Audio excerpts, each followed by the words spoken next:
stuff in a while. So let's talk about bombers with multi-lock Goliath and how you use a bomber, a AI farm bomber, on offense to blow shield gens. Because there are a couple of tricks to it. Lots of stuff to do with just like straight up boost gasping, and also the shield journers are a bit annoying on them, so you're working on them. Yeah, shield journers are pretty annoying. So let's start with moving in the bomber. So moving in the bomber, let's start with loadouts actually. So bomber, right? This is my farm bomber. You can use standard or rotary cannon. Either one works. I use rotary because I really like to do a lot of damage with my bomber, like, which is kind of a silly thing to say, but maneuverability is less important to me than the damage I'm doing to objectives and the damage I'm doing to AI. AI mostly fly straight. The exceptions are like on the Deary and maybe Galatan. I should probably be switching to standard lasers, but broadly speaking, I prefer rotary for the objective damage on cruisers and flagship subsystems. The other components I use, right? Reinforced hull gives you giant HP bonus. It doesn't give you as much HP as it shows here. You only go to 3,300 hull instead of 3,700 hull, but it's still very good. Multi-lock missile, 4 missiles each, doing 2,700 damage to a target. So that's half a shield gen. Goliath missile, amazing AI farm tool, good for stripping turrets. Will do like 1,500, maybe 1,900 damage to a frigate if you strip 2 or 3 turrets, and kills 4 or 5 AI in one shot. Very, very, very useful, mostly for the AI farm potential, and then the fact that it does capital ship damage at all is icing. Chaff, because I could. Chaff is the best countermeasure. It's a short story. Long story is it blocks rockets as well as other things, and it has a really short cooldown, which makes it much, much stronger than Seekers. Jet engine. Jet engine is a really important component. So what jet engine does is it doubles your boost regeneration speed. So when I boost gasp, right? Power to weapons, boost, drift, power to engines. See how my boost... could you shoot your own capital ship and catch an enemy with an explosion? Yes. Yes, you totally could. So if an A-wing's too close, you could. It's just very hard to do because you're supposed to be doing other things with your time. So when I boost drift, power to engines, see how I'm not losing any energy. Like I'm going back up to pretty much maximum engine energy. This is the most important thing, is having a lot of power and being able to move quickly, move evasively, without spending any energy while maintaining your energy levels. Because when you can maintain your energy levels, you can shoot at stuff and spend a bunch of energy shooting stuff when you're in, and not take and then still have energy to leave, right? So I've been boosting for a while, and I'm still able to get on this gen, shut power to weapons, shoot at it, and get out with as much energy as I came in with.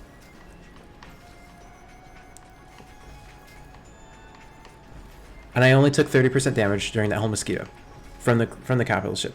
Again.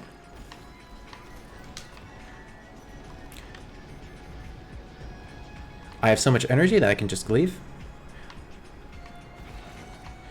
I even spent a whole bunch of energy getting out of that tractor beam, and I can still just leave. And I can go back in. The gen's at 4, so I just finished off real quick. I will emphasize, it's usually better to survive with 50% HP than to finish a gen that's at 4%, like stay for another second, and then lose like half of your remaining HP. So being at 35 feels vulnerable as fuck, because one A-wing, if they get on you, they can kill you before you even notice. Whereas if you're at 55% HP, right, that's more like 1600 hull. 1600 hull is more like 2 seconds of A-wing damage, or 3 seconds even, depending on their range, and it's way more difficult for them to kill you because you have so much more time to get on that gen, so much more time to retreat, notice that you're getting shot, and start doing this kind of thing where you just pull up and you roll and you just corkscrew away. That's the simplest way to just avoid getting shot. And then you shunt to engines and you do it some more. Now what happens if you need to get in really, really quick? Like you need to really get in quick to a shield gen? You just, same thing. You just corkscrew in towards a gen. And here's what I'm doing when I get in, is I switch my power to engines, and that's, I maximize my engine power when I'm in, and that helps me stop my momentum. So I shunt to engines, and I put my, or shunt to weapons, and I maximize my power in engines, and that actually regenerates a bunch of power as well as stopping my momentum, so that I can save, so I can quickly come to a stop on top of the shield generator. So here's what happens when I keep my power in weapons, is I just bounce off, right? That gen was low, so it died, but I bounced off the gen, which is not ideal. You want to get on the gen, and you want to stay on the gen. So here is again with power to engines this time.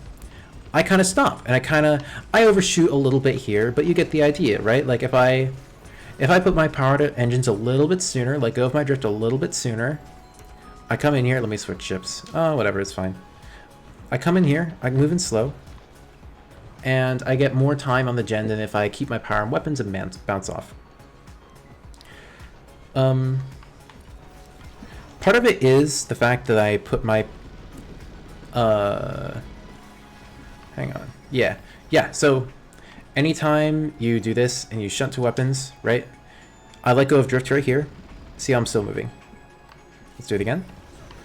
Let go of drift right here. Still moving. Still moving at 90 for a good few seconds. If you just look at the speed gauge. So let's do it one more time. So look at the speed gauge, right? I let go of drift here. 100, 100, 90. My throttle set to 0, 50, 40, 30, 20, and finally we stop. Let's do it again with power and engines. So shunt to weapons. Pretend I'm shooting. I let go of drift and put power in engines. Oh, mine was at max throttle, so let's try again. Power in engines, throttle's at 0. Almost immediately go to 0.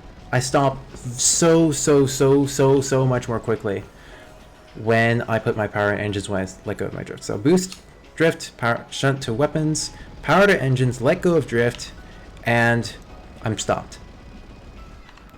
Again for contrast. Maximize power and weapons, let go of drift, still moving, still moving, still moving, still moving, still moving, still moving, I bumped.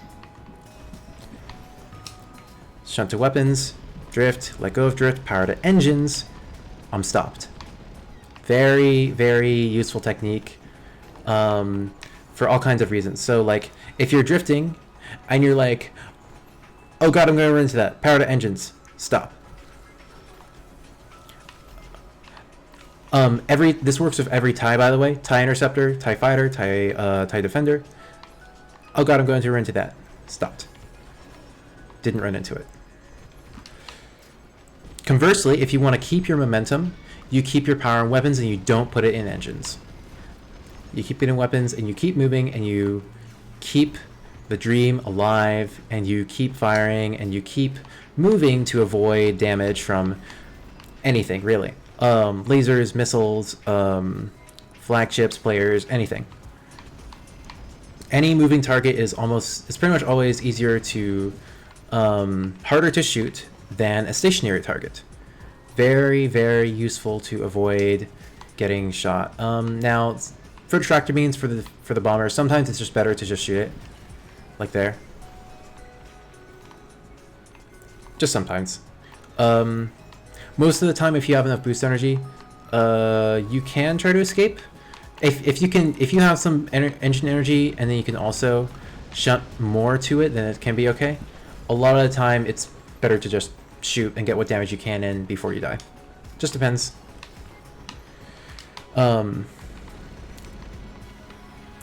Also, tractor beams. I need to talk more about tractor beams before I can give you like before you have the whole picture of getting these gens. So you see how the beam locks onto me, but see how I'm able to get like pretty close onto the ship regardless by continuing to boost and drift and stuff. And I actually got so close to the hull that I got out of the tractor beam's reach. And I'm low on hull here, but I started low on hull. But see, I'm able to get close to that gen, and I was able to shoot at it before dying. So like, if you are close to the MC-75, The tractor beams will not catch you forever unless, like, they won't stop you unless you stop drifting and you stop boosting, or they catch you while you're in the middle of not boosting. So, for example, right, I'm just going to fly under these tractor beams, and I'm gonna boost drift, boost drift, boost drift, boost drift, and I'm safe. And now I can make my run, and this is one way to make your run on the shield generator.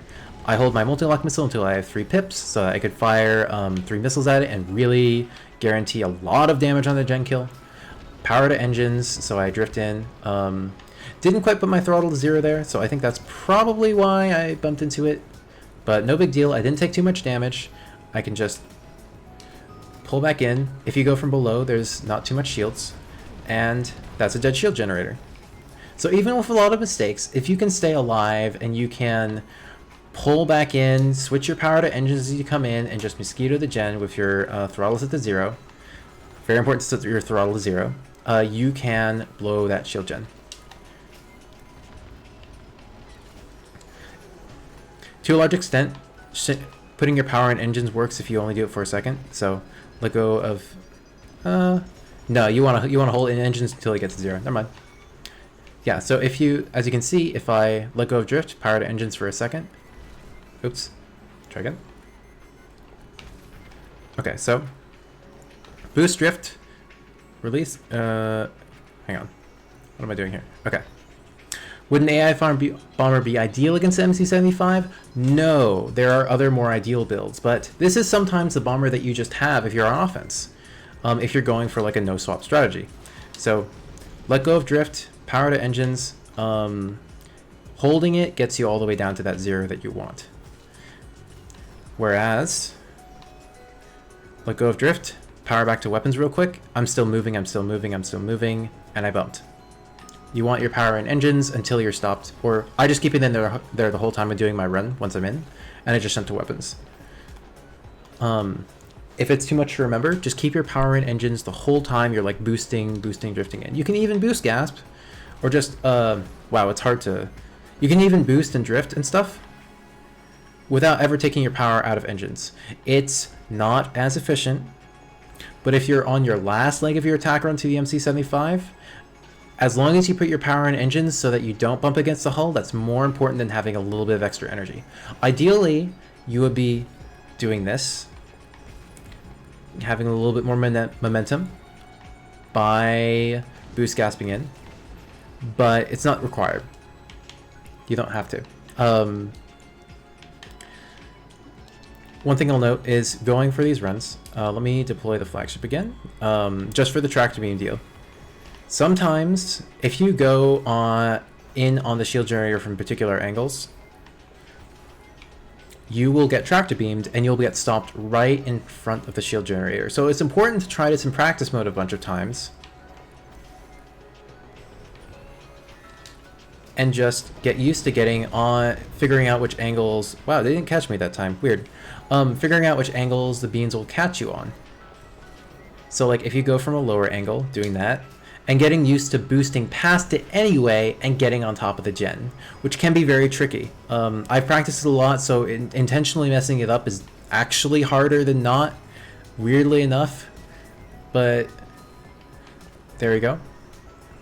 You can see I still can move forward just a little bit with my power and engine. So if I boost in a little bit more, I can at least unload my munitions on this shield generator despite the horrible approach I had. And once I'm on this gen, fewer guns are able to shoot at me, and I was actually able to kill it anyway, despite being tractor beamed. Now, in a normal game, would you die? Probably. But you won't get beamed down immediately in every game. So it's definitely worth spending some time in practice mode, getting shot down a lot, and trying out these bomber runs, because being able to consistently do this really wins games, especially at low levels. There are so many games at every level, and especially low levels, that are won and lost off of being able to get a generator or not on your first attack, or any attack even at when you're learning the game. I remember like it was a huge deal to get a generator when I was first playing, Here I'm just pulling up to make sure that even though I bump a little bit, I still get the generator, or still keep my nose on target so that I can keep shooting the generator. Keep my power and engines. I'm a little bit too off here. By the way, something I totally forgot to mention. The generator itself is the stripes that you see here. It's kind of hard to see, but there's like these fins. It's really hard to see with the tractor beam graphics, but it's the ribs, it's the gills of that big fish. You want to get right on top of those gills and then breathe hot laser fire into those gills and destroy that shield gen. And that's how you do it. That is how you use an AI farm bomber to consistently take out one or even possibly two shield generators on your attack runs. And with that, I'm going to close the stream, guys. Thanks for having me and tuning in. We are going to see who we can raid. Who can we raid? Master, Monster Talaric, Kiranasi. Yeah, let's raid this guy. He is playing some Squadrons. So, thank you so much for coming. If you want to see more of me, subscribe to my YouTube channel, !YouTube in the chat. And I will see you guys next time. Next stream is tomorrow, 4 p.m. PST. Have a good one.